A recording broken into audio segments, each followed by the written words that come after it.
चलिए साथियों नमस्कार। आज का हमारा सिस्टम है रेस्पिरेटरी सिस्टम। इसे हिंदी में हम श्वसन तंत्र के नाम से भी जानते हैं। तो हमें समझना है कि श्वसन तंत्र क्या है। तो श्वसन तंत्र को देखिए कैसे समझते हैं। श्वसन एक ऐसी प्रक्रिया है जिसके द्वारा जीव जंतु आसपास के वातावरण से ऑक्सीजन लेते हैं और कार्बन डाइऑक्साइड छोड़ते हैं। सिंपल से शब्दों में कह सकते हैं कि आपका श्वसन तंत्र वह है एक्शन ऑफ ब्रीथ।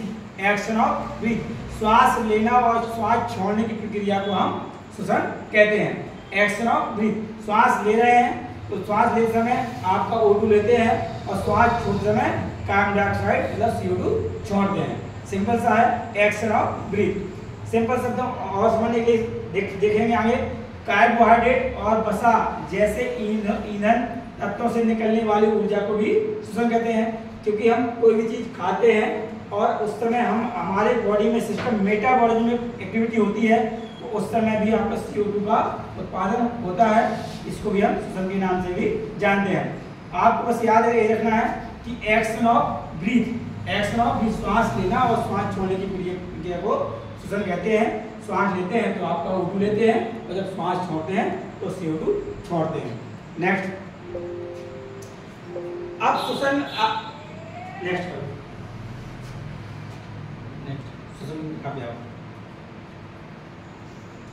अब नेक्स्ट हमारा श्वसन के प्रकार। श्वसन के प्रकार, टाइप्स ऑफ रेस्पिरेशन। ठीक है, टाइप ऑफ रेस्पिरेशन मतलब श्वसन के प्रकार की श्वसन की प्रक्रिया होती है वो कितने चरणों की होती है। श्वसन की प्रक्रिया के दो चरण होती है। आपका आंतरिक श्वसन और इसे हम इंग्लिश में बोलते हैं इंटरनल रेस्पिरेशन। इंटरनल रेस्पिरेशन और आपका एक्सटर्नल रेस्पिरेशन, आंतरिक श्वसन और बाह्य श्वसन। जो आपका इंटरनल रेस्पिरेशन होता है, आप देखिए पहले लिखा हुआ है कि रक्त और कोशिकाओं या ऊतक के मध्य गैसों की अदला बदली होती है, उसे हम आपका इंटरनल रेस्पिरेशन कहते हैं।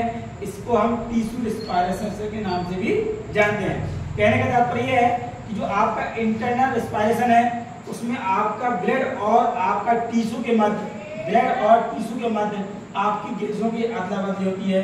एक्सचेंज ऑफ गैसेज ब्लड और टिश्यू, जो गैसों की अदला बदली होगी आपका ब्लड और टिश्यू के मध्य होगी, उसे हम आपका आंतरिक श्वसन कहते हैं। इसे हम टिश्यू रेस्पिरेशन के नाम से या पल्मोन आपका ऊतकी श्वसन के नाम से, ऊतकी श्वसन के नाम से भी जानते हैं। दूसरा हमारा है बाह्य श्वसन। इसे हम एक आपका एक्सटर्नल रेस्पिरेशन बोलते हैं। एक्सटर्नल रेस्पिरेशन बोलते हैं। इसमें आपका रक्त और फेफड़ों के मध्य गैसों की अदला बदली होती है। क्या कह रहा है? रक्त और फेफड़ों के मध्य गैसों की अदला बदली होती है। इसे हम पल्मोनरी रेस्पिरेशन या आपका फुफ्फुसी फुफ्फुसी श्वसन भी कहते हैं। हिंदी में बोलेंगे फुफ्फुसी श्वसन। एक्सचेंज ऑफ गैसेस ब्लड और आपका lungs. Exchange of gases blood और लंग, इसमें जो आपकी गैसों की जो अदला बदली होती है वो आपकी ब्लड और आपके लंग्स के बीच होती है। किसके बीच होती है? ब्लड और लंग्स के बीच। तो दो चीजें आपको याद रखनी है कि आपका श्वसन के कितने प्रकार होते हैं। श्वसन के दो प्रकार होते हैं, इंटरनल रेस्पिरेशन और एक्सटर्नल रेस्पिरेशन। आपका आंतरिक श्वसन और बाह्य श्वसन। आंतरिक श्वसन में आपका ब्लड और आपका टिश्यू के बीच, ब्लड और टिश्यू के बीच गैसों की अदला बदली होती है या ब्लड और सेल के बीच होती है। और बाह्य श्वसन में आपका रक्त और फेफड़ों मतलब ब्लड और लंग्स के बीच में होती है। नेक्स्ट,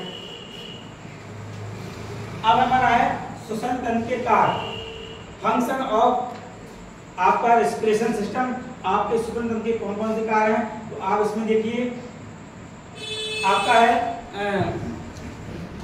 वायु और रक्त के बीच ऑक्सीजन और कार्बन डाइऑक्साइड की अदला बदली। आपका जो वायु है और रक्त के बीच आपकी O2 और CO2 पे क्या होगा? Exchange of gases. समझ लो आपका एक्सचेंज ऑफ गैसेस। नेक्स्ट है हमारा रक्त का pH मान का नियमन करना, अम्ल और क्षार का संतुलन। अम्ल और क्षार का संतुलन।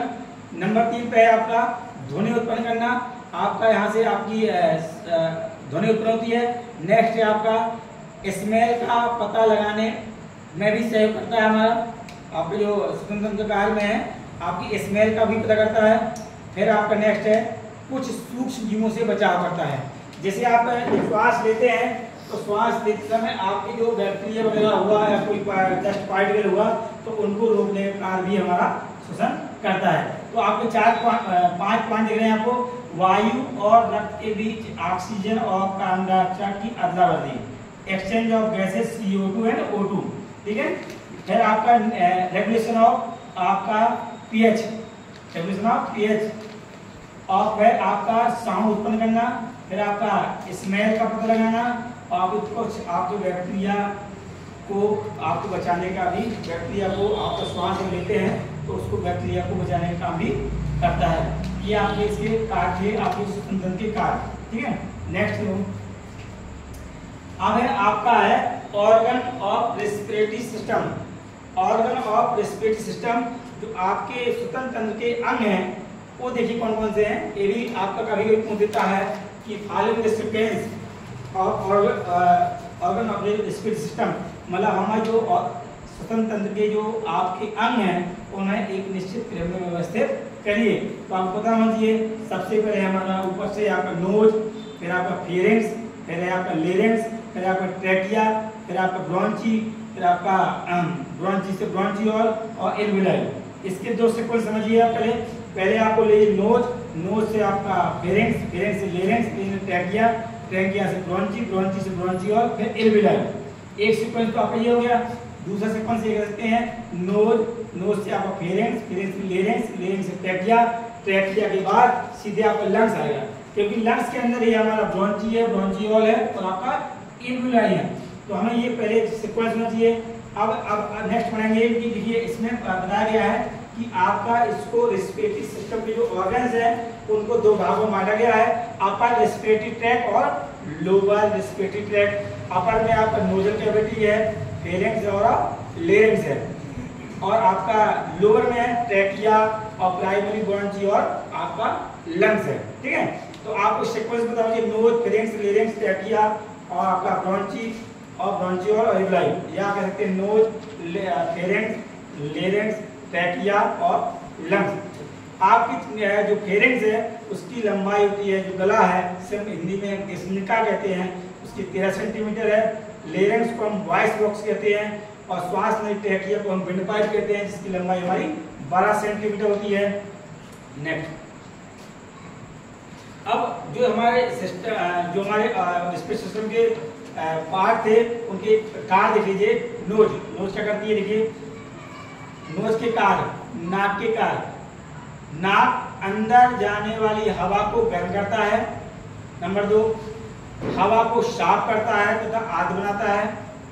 नंबर 3, बू का पता, स्मेल का पता लगाने का करता है।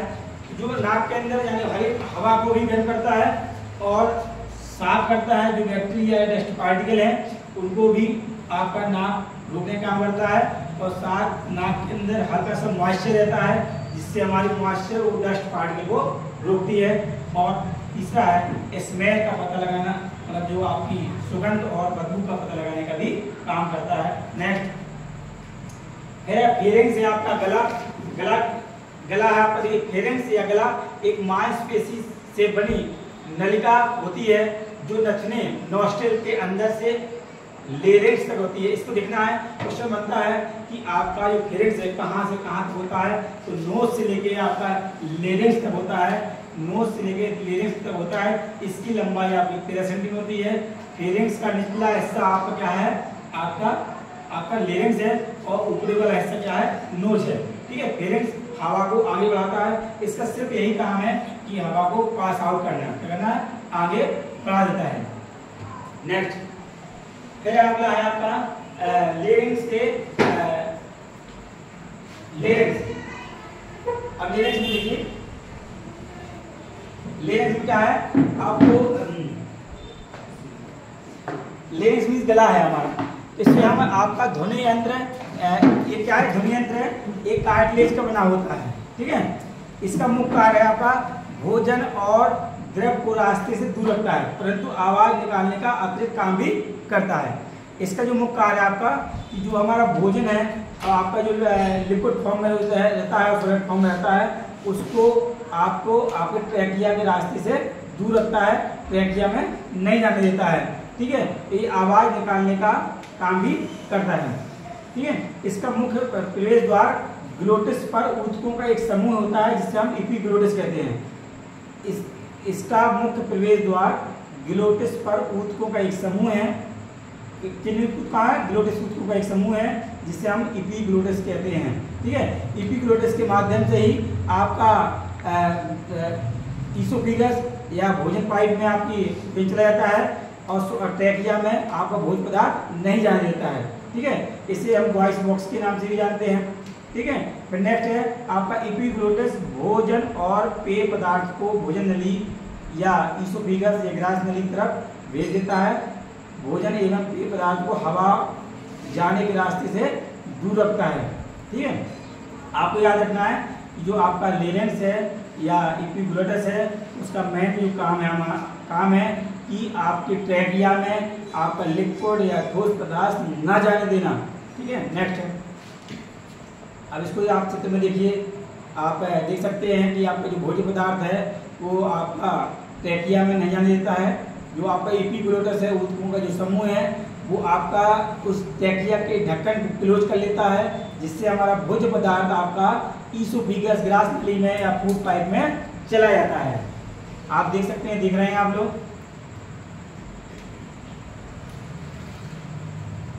नेक्स्ट अब है लेरेंक्स जो है हमारा, इसमें 9 लेरेंक्स के ढांचे जो होते हैं इसमें 9 कार्टिलेज होते हैं, 9 कार्टिलेज इसमें। Epiglottic number 1, thyroid number 2, number 3 क्राइकोइड, ये सभी सिंगल होते हैं, मतलब एक एक की संख्या में होते हैं। एपिग्लोटिक, थायराइड, क्राइकोइड सभी सिंगल होते हैं। और आपकी आरिटिनाइड आपके डबल होता है, कार्निकुलेट डबल होता है और क्यूनिफॉर्म ये सभी क्या होते हैं, ये जोड़े में होते हैं। तो आरिटिनाइड, कार्निकुलेट, क्यूनिफॉर्म ये आपके डबल में है। तो 2, 2, 4, 2, 6 और आपका ऊपर वाले हैं एपिग्लोटिक, थायराइड एक होते हैं। तो आपके इस प्रकार के 9 हो जाएंगे। संख्या याद रखिएगा, कभी पूछ सकता है। अब जो हमारा नेक्स्ट हमारा है आपका श्वास नली जिसे हम ट्रैकिया कहते हैं, इसे हम विंड पाइप भी कहते हैं। ये भी एक सख्त ट्यूब है जो 12 सेंटीमीटर लंबी होती है। अंदर श्वास लेते समय सिकुड़ने से बचाने के लिए इसमें 16 से 20 सी आकार के कार्टिलेज रिंग के छल्ले पाए जाते हैं। ये जो छल्ले होते हैं फाइब्रो इलास्टिक कनेक्टिव टिश्यू के छल्ले होते हैं जो आप जब सांस लेते हैं तो श्वास जो विंड पाइप है ये पिचकने से सिकुड़ने से बचाने का कार्य करते हैं आपके कार्टिलेज के छल्ले। तो ट्रैकिया क्या है, ट्रैकिया की लंबाई हमारी 12 सेंटीमीटर होती है। मैंने आपको फेरेंक्स की बताई थी तो आपको वहाँ पर 13 सेंटीमीटर है। ट्रैकिया सिर्फ हवा को आगे पास कर देता है। नेक्स्ट फिर हमारा लंग्स। अब लंग्स के बारे में सुनिए। मानव शरीर में 2 फेफड़े होते हैं। मानव शरीर में 2 फेफड़े होते हैं। फेफड़े का वजन 1.3 kg होता है। फेफड़े का वजन कितना होता है, 1.3। फेफड़े द्वारा श्वसन प्रक्रिया को पल्मोनरी श्वसन भी कहते हैं। फेफड़े द्वारा श्वसन प्रक्रिया को पल्मोनरी श्वसन भी कहते हैं। फेफड़े शंकु के आकार के होते हैं, कौन शेप में होते हैं, कैसे होते हैं, शंकु के आकार के होते हैं, कौन शेप में होते हैं, जिनका पतला भाग ऊपर की तरफ तथा फेफड़ा का आधार मतलब थोरेसिक कैविटी और डायफ्राम पर टिका रहता है। टिका रहता है थोरेसिक कैविटी मतलब चेस्ट कैविटी और डायफ्राम आपका नीचे रहता है, फेफड़ों के नीचे आपका रहता है डायफ्राम। डायफ्राम हमारा डोम शेप रहता है, गुम्बद के आकार नुमा होता है, इसी पे हमारा फेफड़ा टिका रहता है। ठीक है, फेफड़े में ये बाएं लोब से में बाएं फेफड़े में 2 लोब्स होते हैं, आपके 2 खंड होते हैं, आपके 2 लोब्स होते हैं बाएं वाले में, और दाएं वाले में 3 लोब्स होते हैं। राइट वाले पार्ट में आपको 3 लोब्स होते हैं, एक झिल्ली होती है, वो झिल्ली से डिवाइडेशन होता है आपका, दाएं में 3 और बाएं में 2। आगे नेक्स्ट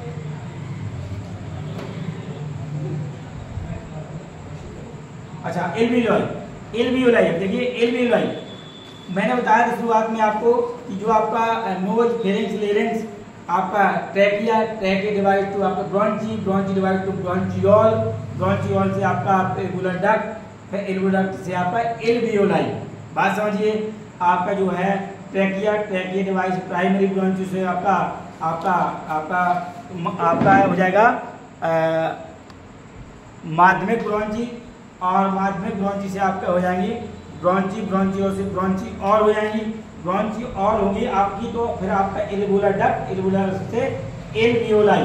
ठीक है, एल्वियोलाई क्या है, आपका अंगूर के गुच्छे के समान संरचना होती है, इसी में आपकी गैस भरती है। तो आप देखिए कि जो टर्मिनल ब्रोंचियोल निरंतर कई शाखाओं में विभाजित होकर सूक्ष्म नलिकाएं बनती हैं, जिन्हें वायु कोशी नलिका या एल्वुलर डक्ट कहते हैं। वायु कोश या एल्वुलाई कोशिकाएं के जाल घिरे रहते हैं। वायु कोश फूले फूले और अंगूर के गुच्छे के समान होते हैं, इनमें ही गैसों का आदान प्रदान होता है। आपका एल्वियोलाई में ही एक्सचेंज ऑफ गैसेस होती है। अभी क्वेश्चन पूछा गया था, कई बार पूछा भी गया है कि एक्सचेंज ऑफ गैसेस, गैसों की अदला बदली कहाँ होती है, वो एल्वियोलाई में होती है।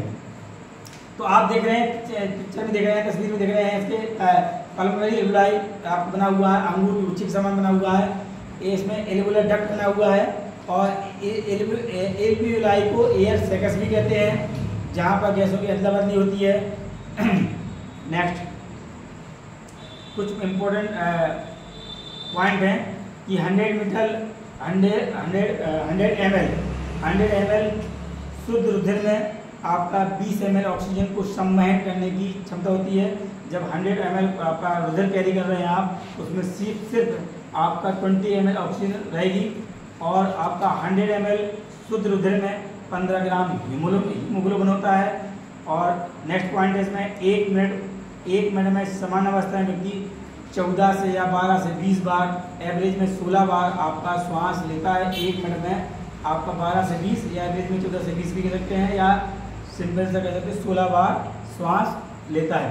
जब खिलाड़ियों में या प्रशिक्षित व्यक्तियों में की दर आपका 7 से 8 प्रति मिनट हो जाती है। जब हम किसी व्यक्ति को ट्रेनिंग देते हैं, ट्रेनिंग के बाद यह दर क्या होती है, डिक्रीज होती है। आपकी जो ब्रीथ रेट है, ब्रीथ रेट है क्या हो जाती है, घट जाती है, आपकी 7 से 8 हो जाती है। जहाँ पर आपकी 16 बार है, वहाँ से 7 से 8 प्रति मिनट हो जाती है।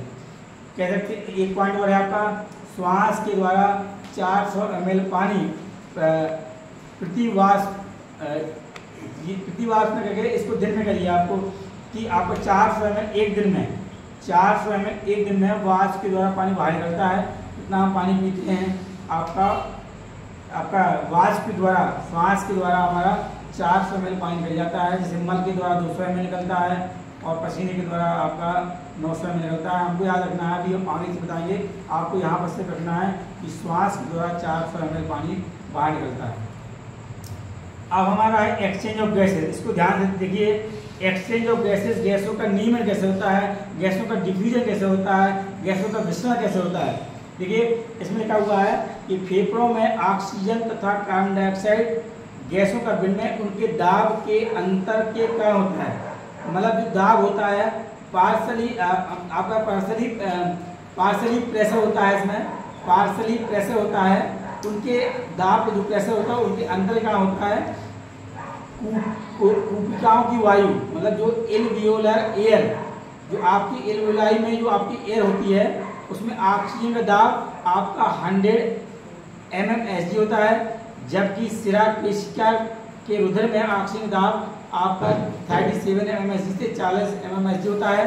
इनके दाब के अंतर का ऑक्सीजन सिरा कोशिका वेनस कैपिलरीज की ओर विस्तृत होती है। मतलब विस्तृत का मतलब हुआ डिफ्यूजन, मतलब हाई कॉन्सेंट्रेशन से लोअर कॉन्सेंट्रेशन की तरफ गैसों का डिफ्यूजन होता है। हायर कॉन्सेंट्रेशन से आपका लोअर कॉन्सेंट्रेशन से की तरफ आपका गैसों का डिफ्यूजन होता है। ठीक है, तो आगे देखिए इसमें लिखा हुआ है, इसी तरह कार्बन डाइऑक्साइड का दाब कूपिका में 40 mmHg होता है, जबकि सिरा में आपका 46 mmHg होता है। फलतः कार्बन डाइऑक्साइड में कूपिका एल्वियोलाई की ओर विस्तृत होती है। आगे देखिए, आगे वाले चित्र समझाएंगे इसको, आप इसको देख लीजिए, समझ लीजिए। आप देखिए एक आपका गैसों का जो एक्सचेंज हो रहा है उसका वीडियो देखिए, आप समझ रहे होंगे कैसे कैसे आपकी गैसें आपकी आदान प्रदान हो रही हैं, गैसों का एक्सचेंज कैसे हो रहा है उसको आप देखिए। और एक चीज़ आपका राइट साइड में है, यहाँ लिखा है मैकेनिज्म ऑफ रिस्पायरेशन, कि श्वसन की जो प्रक्रिया उसका मैकेनिज्म कैसे होता है। तो मैंने लिखा हुआ है जो आपका एक बना हुआ गुब्बारे के समान गोल गोल बना हुआ है वो आपका एल्वियोलाई है, उसके अंदर एल्वियोलाई एयर भरी हुई है। और दूसरा आपका एक आपके बना हुआ है पल्मोनरी कैपिलरीज या पल्मोनरी वेंस कह लो आप उसको, सॉरी पल्मोनरी आपका आरटी कह सकते हैं, या पल्मोनरी कैपिलरीज जो लिखा हुआ है पीले कलर में ऐलान किया हुआ है, direction of blood flow in pulmonary capillaries. उसमें कैपिलरीज में देखना है कि आपका पार्शली प्रेशर कितना है आपका कैपिलरीज में, और आपको एल्वियोलाई में प्रेशर देखना है कि आपका एल्वियोलाई में आपका O2 का पार्शली प्रेशर कितना है, CO2 कितना है, और आपको कैपिलरीज में देखना है कि O2 का पार्शली प्रेशर कितना है और आपका पार्शली प्रेशर कितना है और CO2 का कितना है। देखिए सबसे पहले हम देखेंगे O2 का जो हमारा पार्शली प्रेशर है, मतलब प्रासनिक दाब है, हमारा प्रासनिक दाब है वो आपका 100 mmSg है। कितना है 100 mmSg, और CO2 का है आपका 40 mmSg है। ठीक है, किसके अंदर है ये हमारा एल्वियोलाई, एल्वियोलाई के अंदर हमारा O2 100 mmSg है और CO2 आपका 40 mmSg है, ये ध्यान रखिएगा। अब हम बात करते हैं कैपिलरीज के अंदर। कैपिलरीज के अंदर आपका O2 हमारा 40 है और CO2 हमारा 45 है। राइट साइड में पीले कलर से देख सकते हैं आप, O2 हमारा 40 है और CO2 45 है। अब जो हमारा डिफ्यूजन होता है, डिफ्यूजन होता है मतलब विस्फोटन होता है हाई कॉन्सेंट्रेशन से लोअर कॉन्सेंट्रेशन, मतलब उच्च दाब से निम्न दाब की होता है।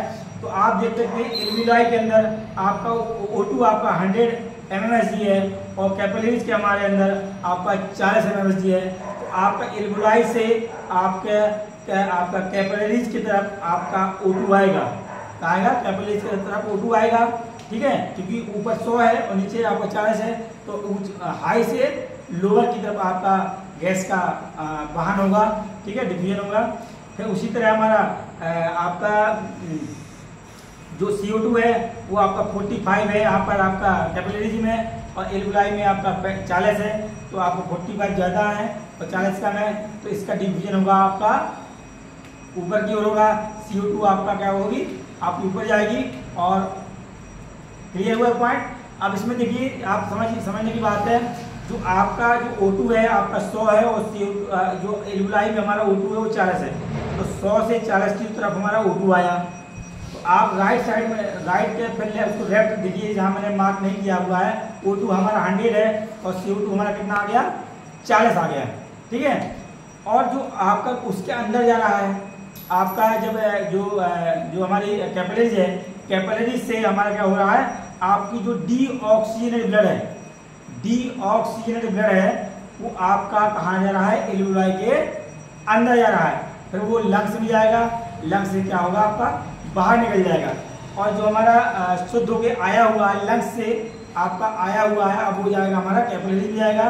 फिर आपका पल्मोनरी वेंस के माध्यम से आपका हार्ट में आएगा, हार्ट से में आपका लेफ्ट आर्टियम में आएगा, लेफ्ट आर्टियम से आपका बाइकस्पिड मिट्रल वाल्व थ्रू आपका लेफ्ट वेंट्रिकल में आएगा, लेफ्ट वेंट्रिकल पर अरोटा के माध्यम से पूरी बॉडी में सप्लाई हो जाएगा।